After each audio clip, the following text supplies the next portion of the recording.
Oh hello friends, फिर से स्वागत है हमारे चैनल पे। और हम लोग देख रहे थे ह्यूमन डाइजेस्टिव सिस्टम। आज ह्यूमन डाइजेस्टिव सिस्टम के पार्ट 2 में स्टडी करेंगे डाइजेशन इन स्टमक। स्टमक में किस प्रकार से डाइजेशन होता है ये हम लोग देखेंगे आज के टॉपिक में, है ना।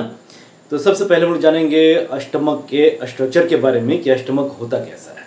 तो स्टमक ये एक जे शेप का ऑर्गन होता है। इसका शेप कैसा बोला जाता है? तो जे शेप का। इसको आप ऐसे करके यूं समझोगे ना, ये कुछ जे लेटर का लिखा हुआ दिखेगा, ठीक है। जैसा जे लेटर होता है इंग्लिश का, वैसा ही इसका शेप होता है, ठीक है। अब इस स्टमक को 3 हिस्सों में बांटा गया है स्टडी के हिसाब से। ये हिस्सा और ये हिस्सा। इस हिस्सा को बोलते हैं कार्डियक पार्ट, ठीक है, कार्डियक पार्ट। ये हिस्सा कहलाता है पाइलोरिक पार्ट। क्या बोलेंगे इसको? Pyloric part of stomach. ये जो बीच का हिस्सा होता है ना, इसको बोलते हैं फुंडिक। ये फुंडिक पार्ट या फुंडिक बॉडी कहलाता है। इस प्रकार से स्टमक 3 हिस्सों में बटा हुआ होता है, कार्डियक, फुंडिक और पाइलोरिक। कार्डियक टर्म रिप्रेजेंट करता है हार्ट को। The term cardiac represents what? Heart. क्योंकि ये हार्ट इस तरफ होता है, ये हार्ट के पास का हिस्सा होता है, इसलिए इसको हम लोग कार्डियक पार्ट बोलते हैं। ये फुंडिक है और ये है पाइलोरिक, है ना। ये ओसोफेगस से फूड आता है। इसमें जो फूड हम लोग स्वेलो करते हैं उसका एक नाम रखे थे, उसको बोले थे हम लोग बोलस, ठीक है। तो ये बोलस ये आता है ओसोफेगस से होते हुए और ये पहुंचता है स्टमक में, ठीक है। अब ये जो ओसोफेगस और स्टमक है, इसके बीच में जो ये पार्ट है ना, इसका जंक्शन, इस जंक्शन पे एक मसल्स लगा हुआ होता है जिसको बोलते हैं गैस्ट्रो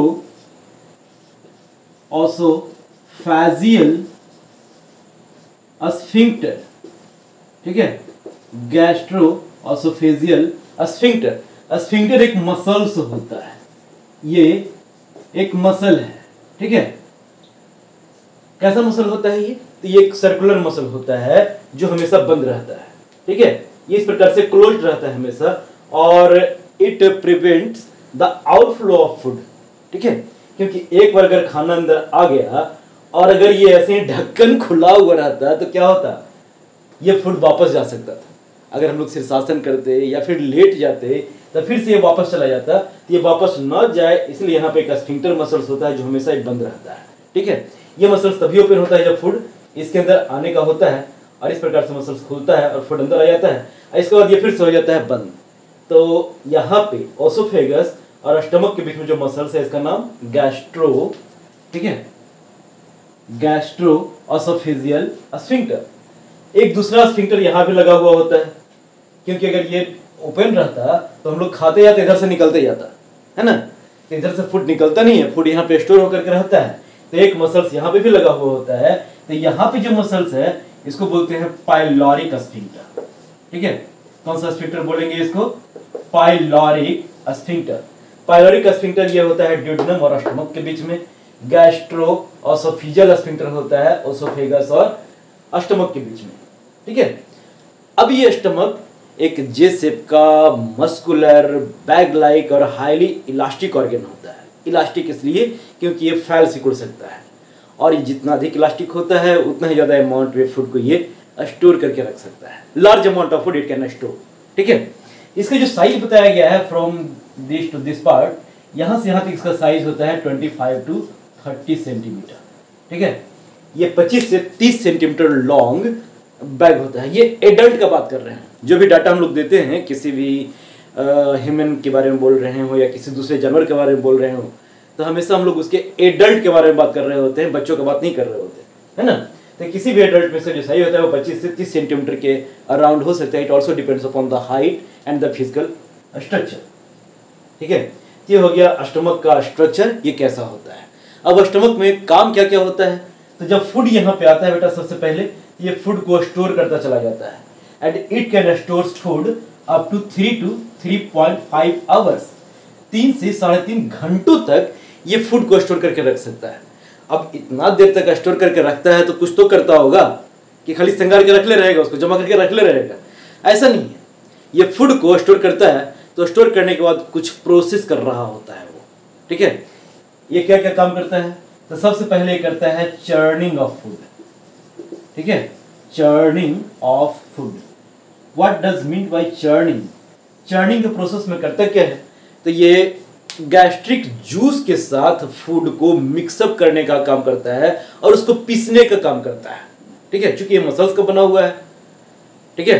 तो ये मसल्स का बना होने की वजह से जो फूड हम लोग खाते हैं उस फूड को ये चर्न करता है। चर्न करने के दौरान ये गैस्ट्रिक जूस के साथ मिक्स कर रहा होता है फूड को और साथ ही साथ उसको थोड़ा बहुत और पिसता है ताकि फूड पार्टिकल्स और छोटे हो सके, क्योंकि हम लोग जानते हैं कि ठीक से चबाते हैं नहीं, जल्दी जल्दी खा लेते हैं हड़बड़ी के चक्कर में, ठीक है।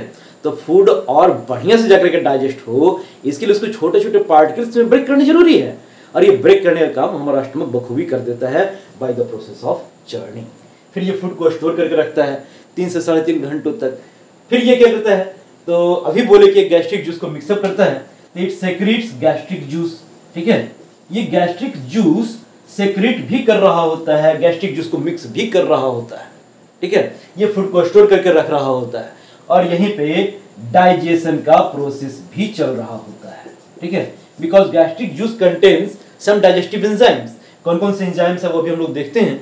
ये डाइजेशन का प्रोसेस करता है। किस चीज का डाइजेशन यहाँ पे शुरू होता है, यहाँ पे डाइजेशन शुरू होता है प्रोटीन का। प्रोटीन का डाइजेशन शुरू हो रहा है मतलब यहाँ पे प्रोटीएज एंजाइम आ रहा होगा। और कौन सा प्रोटीएज यहाँ पे आएगा, तो यहाँ पे आएगा गैस्ट्रिक प्रोटीएज। और गैस्ट्रिक प्रोटीएज कौन कौन है, तो गैस्ट्रिक प्रोटीएज है पेप्सिन और रेनिन। ये 2 गैस्ट्रिक प्रोटीएज होते हैं जो हमारे स्टमक में रिलीज किए जाते हैं, ठीक है। पिछले वीडियो में हम लोग ने समझा था गैस्ट्रिक जूस का कंपोजिशन। गैस्ट्रिक जूस ये गैस्ट्रिक ग्लैंड से सेक्रेट होता है और गैस्ट्रिक ग्लैंड ये पाया जाता है स्टमक के वॉल में। स्टमक के वॉल में छोटे छोटे पिट्स होते हैं, गड्ढे होते हैं जो ग्लैंड के रूप में काम कर रहे होते हैं, ठीक है। इसमें 3 प्रकार के ग्लैंड्स होते हैं, नाम हम लोग को मालूम है। ऑक्जेंटिक सेल होता है, ठीक है। Oxyntic cell it secretes what, it secretes HCl। Oxyntic cell HCl secrete करता है। फिर होता है चीफ सेल जो पेप्सिन एंड रेनिन सेक्रेट कर रहा होता है। फिर होता है म्यूकस ग्लैंड जो म्यूकस सेक्रेट कर रहा होता है, ठीक है। तो HCl, mucus, pepsin and rennin ये सारे हैं जो आकर के यहाँ पे काम कर रहे होते हैं, ठीक है। इन सभी का फंक्शन क्या है, तो म्यूकस क्या करता है, तो म्यूकस एक लेयर बना लेता है इसके ऊपर, ठीक है। इसके ऊपर म्यूकस का एक लेयर मौजूद होता है जिसका काम होता है प्रिवेंट करना हमारे स्टमक को, ठीक है। तो जैसे ही गैस्ट्रिक जूस सेक्रेट होना शुरू होता है सबसे पहले क्या आता है उसमें भाई, तो म्यूकस आता है। म्यूकस क्या करता है, तो ये हमारे स्टमक के बाल को, सिर्फ स्टमक के बाल को नहीं, पूरे डाइजेस्टिव ट्रैक में, जो हमारा डाइजेस्टिव सिस्टम है, डाइजेस्टिव ट्रैक है, ये पूरे में ही म्यूकस पाया जाता है। और ये म्यूकस प्रोटेक्ट करता है हमारे डाइजेस्टिव ट्रैक को डिफरेंट प्रकार के डाइजेस्टिव एंजाइम्स से। ये सेक्रेट करता है यहाँ पे सेक्रेट होने वाले एसिड से, HCl से। और आगे जब चलेंगे ड्यूडेनम और स्मॉल इंटेस्टाइन में, वहां पे भी म्यूकस का लेयर होता है जो उसको बेस से प्रोटेक्ट कर रहा होता है, ठीक है। तो ये म्यूकस का काम हो जाता है कि ये एसिड से, बेस से और हर प्रकार के डाइजेस्टिव एंजाइम्स से जो हमारे डाइजेस्टिव सिस्टम में सेक्रेट हो रहे हैं उनसे ये प्रोटेक्ट करता है, ठीक है। HCl भी आ रहा है। ये HCl क्या कर रहा होता है भाई, तो ये जो HCl आता है, चूंकि ये एसिड है, हाइड्रोक्लोरिक एसिड, तो ये सबसे पहले मीडियम को बना देता है एसिडिक। चूंकि एसिड है तो एसिडिक ही बनाएगा ना।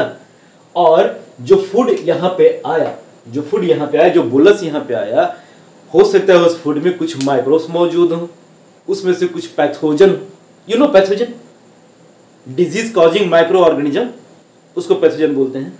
तो हो सकता है कि वो भी इसके साथ साथ आ गया हो, है ना। तो ये HCl सबसे पहले उन सारे पैथोजन्स को चुन चुन करके किल करने का काम करता है, मार देता है और हमारे फूड को बना देता है एकदम से माइक्रोब्स फ्री। क्योंकि माइक्रोब फ्री हो गया है तो हमारा फूड अब डिके नहीं हो सकता। 3 घंटा स्टोर रहे, 3.5 घंटा स्टोर रहे, वो अब डिके नहीं होगा। तो ये फूड को डिके होने से, सड़ने गलने से भी बचाता है हमारे स्टमक के अंदर। इसके बाद एक बहुत ही इंपॉर्टेंट काम कर रहा होता है, ये क्या, तो ये हमारे एंजाइम्स को कर रहा होता है एक्टिवेट, ठीक है।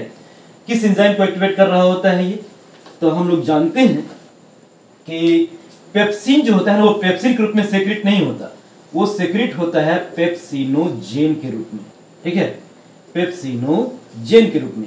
और जब इस पेप्सिनोजेन के ऊपर HCl का एक्शन होता है तब ये कन्वर्ट कर दिया जाता है पेप्सिन में। प्रोरेनिन, रेनिन जो सेक्रेट होता है वो प्रोरेनिन या रेनिनोजेन के रूप में, इसके ऊपर जब HCl एक्ट करता है तब ये इसको कन्वर्ट कर देता है रेनिन में। ठीक है, आपको बताया थे प्रीवियस वीडियो में कि पेप्सिनोजेन या प्रोरेनिन ये जो होते हैं ना, ये होते हैं इनएक्टिव फॉर्म ऑफ एंजाइम। ये कैसे एंजाइम है?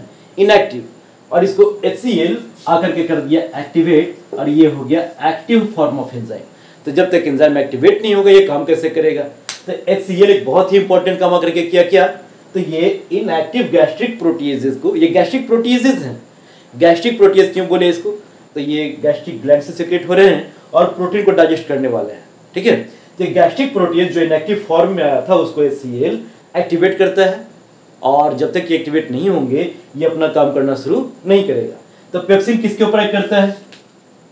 तो जो पेप्सिन होता है ये पेप्सिन एक्ट करना शुरू करता है हर प्रकार के प्रोटीन के ऊपर। ठीक है, जो भी प्रोटीन हम लोग खाते हैं, चाहे प्लांट प्रोटीन हो या एनिमल प्रोटीन हो, उन प्रोटीन्स के ऊपर ये पेप्सिन एक्ट करता है और इसको कन्वर्ट कर देता है पेप्टोन्स में। ठीक है, पेप्टोन्स में या पेप्टोज में, इस प्रकार से पॉलीपेप्टाइड्स में।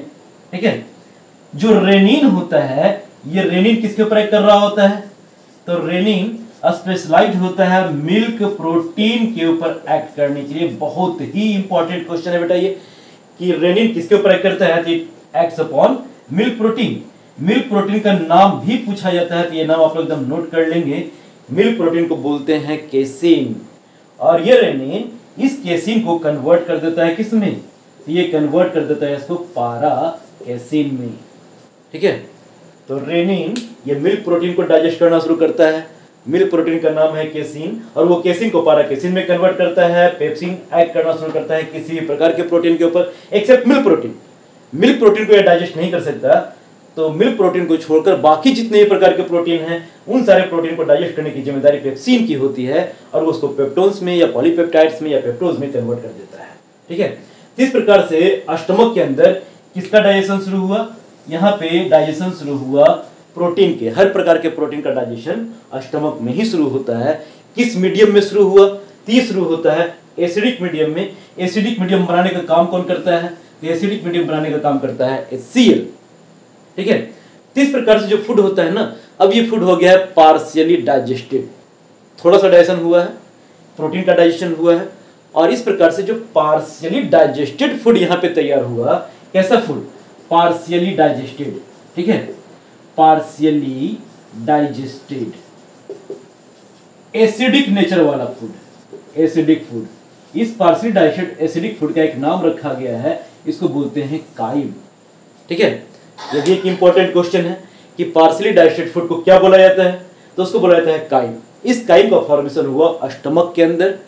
अब ये काइम इतना कुछ होने के बाद ये बढ़ेगा अगले पार्ट में, जिसको बोलते हैं हम लोग ड्यूडेनम।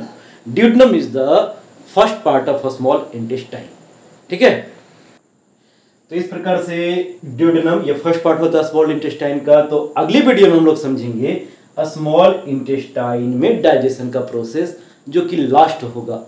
ठीक है, ये न्यूट्रिशन का, ह्यूमन में डाइजेशन का अंतिम वीडियो होगा, नेक्स्ट वाला वीडियो, जिसमें हम लोग स्मॉल इंटेस्टाइन में देखेंगे किस प्रकार से डाइजेशन हो रहा है, क्योंकि डाइजेशन कंप्लीट हो जाता है स्मॉल इंटेस्टाइन में। ठीक है, तो वेट फॉर द नेक्स्ट, फिर मिलते हैं अगले वीडियो में।